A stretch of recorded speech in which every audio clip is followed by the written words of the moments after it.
não houve autor que influenciasse mais esse período iluminado do que Voltaire. O sujeito está ele como Maquiavel, que diz, né, eu nunca escrevo a verdade e quando descubro alguma verdade eu trato de escondê-la o melhor que eu posso. A tarefa que se apresenta a nós vamos ter que reconstruir tudo, minha gente. Né? E isso, evidentemente, é guerra cultural, claro. Né? Então, o que decide a guerra cultural? Qual é o lado que vence e qual é o lado que perde? Né?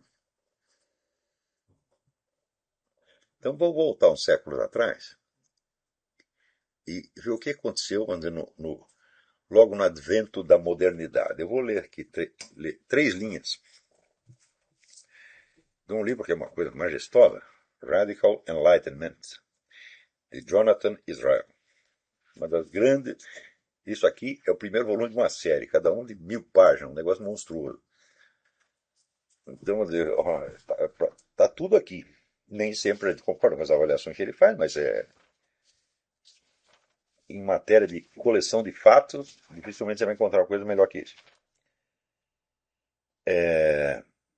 Então, diz ele o seguinte: após 1650, um processo geral de racionalização e secularização instalou-se, o qual rapidamente derrubou a hegemonia da teologia no mundo dos estudos e lentamente, mas com segurança, erradicou a magia e a crença no sobrenatural da cultura intelectual europeia.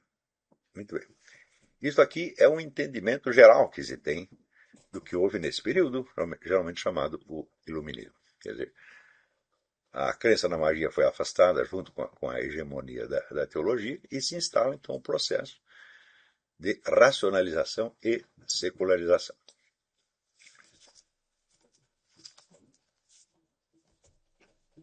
Como se deu isso aí em termos de guerra cultural? Porque se nós caracterizarmos assim, haviam representantes de uma cultura tradicional, que se incorporava, por assim dizer, na igreja e nas universidades. E surge aí uma nova onda, uma nova classe de pensadores, de autores, que rapidamente se sobrepõem aos anteriores e conquistam a hegemonia. Conquistam a hegemonia a tal ponto que hoje a interpretação corrente que se dá ao que aconteceu naquela época foi precisamente a que os próprios novos autores, novos filósofos davam de si mesmos. Ou seja, a autoimagem deles que eles transmitiam foi a que se impregnou nas gerações seguintes. Até que ponto esta autoimagem pode ser falsa? Nós averiguamos quando nós baixamos do plano dessas grandes generalizações históricas para o estudo, vamos dizer, dos fatos concretos, né, para a espécie de microhistória. Né. Então nós averiguamos, descobrimos, por exemplo, que a apologia, vamos dizer, da liberdade civil e política veio junto com uma nova concepção do homem que o explicava como uma máquina sujeita a determinismos que tornava a sua liberdade uma coisa simplesmente inexistente. Não é uma coisa estranha? Quer dizer, você prova que o homem é um bichinho ou uma máquina, ou pior ainda, uma máquina, que toda a conduta dele está predeterminada por leis mecânicas, e em seguida você reivindica para esta criatura, assim descrita, a liberdade civil e política. Você pode, vamos dizer, reivindicar a liberdade para a sua bicicleta, por exemplo? para o seu computador, dizer, o meu computador, ele tem liberdade civil e política, ele tem o direito de ter a opinião que ele quiser, de dizer o que ele quiser, de tomar as decisões, de se casar com quem ele queira, de exercer a profissão que ele quiser. Não faz sentido isso.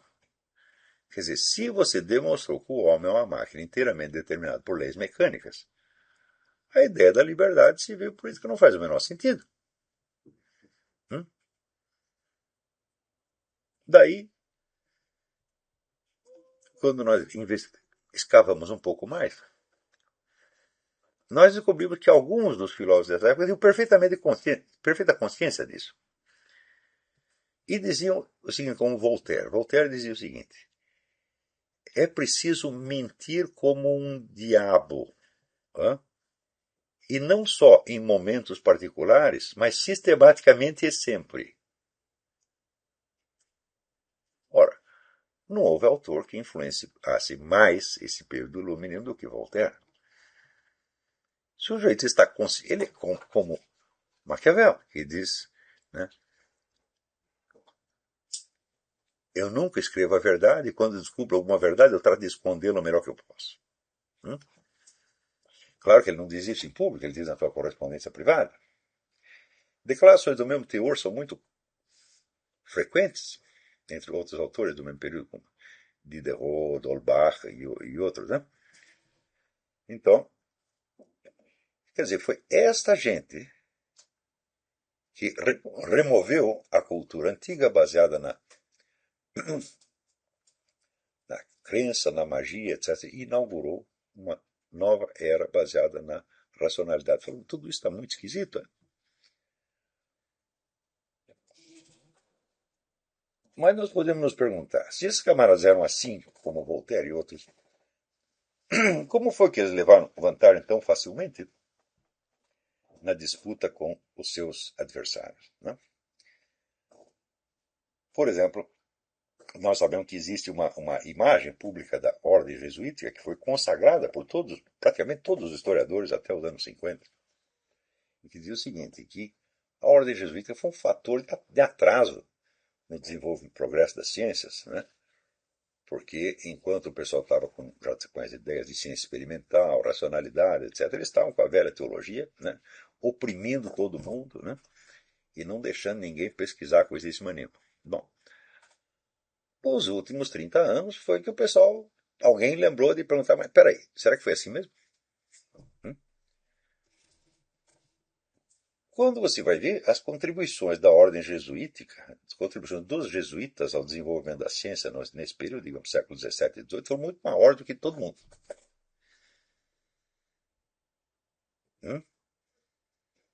E não consta, você não tem um único caso em que alguma pesquisa científica tenha sido inibida pela ordem jesuítica. Ou seja, quer dizer, uma mentira histórica se impregnou e se tornou domínio público e todo mundo acredita naquilo. Piamente, isso é repetido tanto por historiadores profissionais quanto por autores de livros didáticos que vão parar nas escolas, e quanto por jornalistas. Isso vai parar até no cinema. Né? Quer dizer, a imagem do jesuíta empedrado nas suas crenças obscurantistas, impedindo o progresso da ciência, é uma coisa de domínio público. E isso significa o seguinte, significa que um dos lados se tornou hegemônico na disputa. Mas o que aconteceu? Se havia tantos homens de ciência, tantos filósofos, etc., na igreja, sobretudo na ordem jesuítica, como é que os outros acabaram por se sobrepor? Né? Sobretudo, uma coisa que me chama muita atenção é quando você estuda os escolásticos, Santo Tomás de Aquino, Duns Scotus e outros, e depois você os compara com os filósofos os primeiros filósofos da modernidade, como Descartes, Bacon, etc., etc. E estes últimos se mostram de uma inabilidade filosófica verdadeiramente pueril. Schelling observou que a entrada da modernidade reduziu a filosofia para um nível pueril. Mas como que é possível que pessoas tão filosoficamente desarmadas, né, acabassem por sobrepujar pessoas que tinham uma formação muito mais aprimorada que a deles? Né? E que, ademais, dominavam as mesmas ciências que eles dominavam. Bom, então nós observando aquele período, nós vemos que o combate que os representantes da ordem antiga moveram aos novos filósofos consistiu em duas coisas. Primeiro, consistiu em denunciá-los como ateístas ou pró-ateístas. Às vezes ele não era formalmente ateu, como Descartes não era, mas a sua filosofia, vamos dizer, favorecia o ateísmo a longo prazo. Então, descobrir as raízes de ateísmo nas obras desses camaradas e denunciá-los, por isso, foi uma das principais ocupações dos polemistas, vamos dizer, anti-iluministas, né? Antimodernistas e anti-iluministas entre os séculos XVII e XVIII. E o segundo modo de combatê-los foi discutir certos pontos específicos das suas doutrinas, né? Como, por exemplo, ali quando você compra um exemplar das Meditações de Filosofia Primeira de Descartes, geralmente vem as meditações e depois vem as objeções e respostas, é um monte de objeções. Então, essas raízes do ateísmo foram logo denunciadas na filosofia de Galileu, de Newton, de Descartes, de Francis Bacon e, sobretudo, de Spinoza. Né? Quer dizer, a mesma coisa que aconteceu, a mesma reação que os cristãos tiveram diante de Descartes e os judeus tiveram diante de Spinoza. Eles olharam aqui e falaram, mas isso aí vai esculhambar com a nossa religião. Né? Bom, acontece o seguinte. Qual era o princípio de credibilidade em que se baseavam esses respectivos campos? O campo tradicional se baseava naquela síntese de fé tradicional e autoridade intelectual. Essa mistura tinha sido feita. Isso é característico da Idade Média. Né? Quer dizer, nós temos um legado da tradição e nós temos, ao mesmo tempo, o exercício da análise racional. Tudo o que nós temos, nós só temos isso. Os novos filósofos, ao contrário, eles tentavam personificar a autoridade intelectual em estado puro, sem compromisso com uma tradição. Tá certo? Ora, a acusação de ateísmo valia somente no quadro antigo. Ela significava algo dentro daquela síntese de tradição e autoridade intelectual. Para a autoridade intelectual considerada em estado puro, isso não significava nada. Mais ainda, acusar os camaradas de ateístas ou pró-ateístas os ajudava a se caracterizar em público como um novo tipo de autoridade intelectual, independente da religião. Peraí, o que houve aí?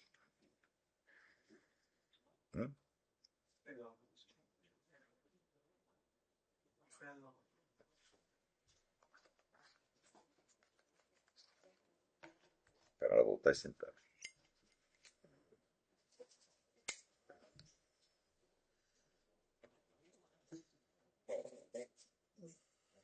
Um minutinho só.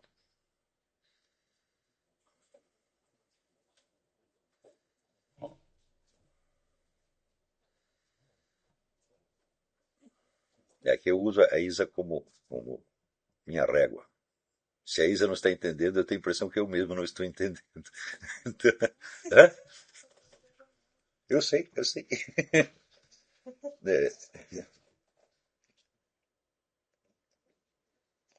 Então,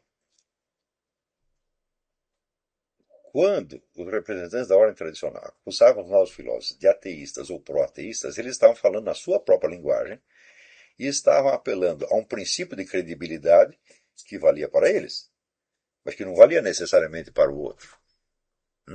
O outro lado estava tentando se afirmar como uma autoridade intelectual independente da tradição. Ora, quando eram acusados de ateístas, isto dava ainda mais nitidez à figura que eles estavam tentando representar. Isso ajudava, na verdade. Né? E, quando os representantes da ordem tradicional, em vez de acusar de ateístas, ou independentemente de acusar de ateístas, se apegava ao exame de certos pontos específicos da doutrina, armava com eles o quê? Um debate filosófico, o que implicava necessariamente reconhecer a identidade deles como filósofos dignos de atenção profissional.